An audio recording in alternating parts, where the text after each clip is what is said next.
মাত্র 1000 টাকায় চাঁদপুরের বিশাল সাইজের ইলিশ খাওয়া থেকে শুরু করে এক রাত একদিন কিভাবে থাকবেন আজকের ভিডিওতে আপনাদেরকে দেখাবো। প্রথমে আমরা সদরঘাট থেকে চাঁদপুরের লঞ্চে উঠে পড়ি। খাওয়া দাওয়া শেষে অস্থির একটা ঘুম দেই, আর ঘুম থেকে উঠে গাইস সোজা চাঁদপুরে এসে গাইস সোজা চলে আসে একটা ইলিশের দোকানে গাইস। আর এইখানে বিশাল বিশাল সাইজের ইলিশ মাছ ছিল, অরিজিনাল সরিষার তেল দিয়ে ইলিশ মাছগুলো ভাজতেছিল, যেটার ঘ্রাণেই পেটটা ভরে যাচ্ছিল। প্রতিদিন ঢাকা থেকে কয়েকশো মানুষ আসে শুধু এই ইলিশ মাছ খেতে। কিছুক্ষণের মধ্যে আমাদের ইলিশ মাছ এবং বেগুন ভাজা চলে আসে। সবাই যার যার মতো ইলিশ মাছ এবং বেগুন ভাজা নিয়ে নিই। আরো সাথে পেয়ে গেছিলাম একটা স্পেশাল জিনিস, যেটা হচ্ছে ইলিশ মাছের ভর্তা। গরম গরম ইলিশ মাছ ভাজা দেখে আর লোভ সামলাইতে পারি না গাইস, সাথে সাথে কামড় দিয়ে দিই। সিরিয়াসলি গাইস, চাঁদপুরের ইলিশের কোনো তুলনা হয় না, অনেক বেশি মজা ছিল ইলিশ মাছটা। তারপরে ট্রাই করি ইলিশ মাছ ভর্তা, যেটা আমার কাছে সব থেকে বেশি ভালো লেগেছে।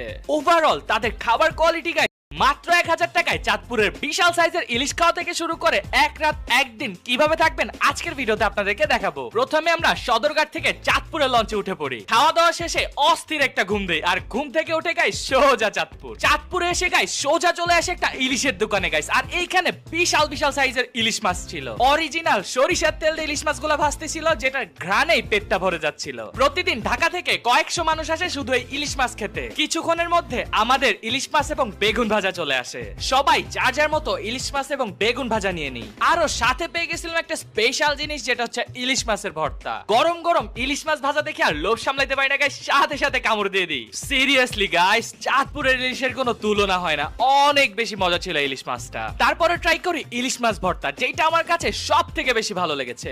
ওভারঅল তাদের খাবার কোয়ালিটি গাইস